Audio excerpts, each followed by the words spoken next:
Hi అండి. Night డిన్నర్‌లోకి పప్పు ఉంది. అయితే నైట్ టైమ్ పప్పు తినడానికి అందరికీ చాలా ఇబ్బందిగా ఉంది. ఇంకా మా హస్బెండ్ అయితే చికెన్ మంచూరియా తీసుకొచ్చారు. తలా 2 పీసులు ఏసుకొని డిన్నర్ అయితే కంప్లీట్ చేసేసాము. అయితే మా బుడ్డోళ్ళిద్దరూ చూడండి ఎంత చిరాకు చేశారో, ఆడుకున్నారు ఆఫ్టర్‌నూన్ టైంలో.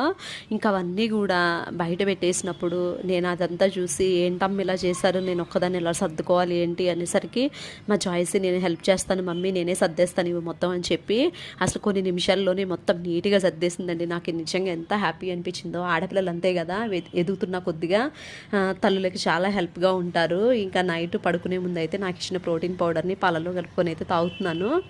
అవునండి, చిన్నపిల్లల విషయంలో అసలు ఎవరు కూడా అలా చేయొద్దు. మా పిల్లల విషయంలో ఇలాంటివి చాలా జరిగాయండి. అసలు ఇంకా వాళ్ళు అలా చేశారని నేను కూడా తిరిగి అలాగే చేస్తే ఇంకా వాళ్ళకి నాకు తేడా ఏముంటుంది చెప్పండి.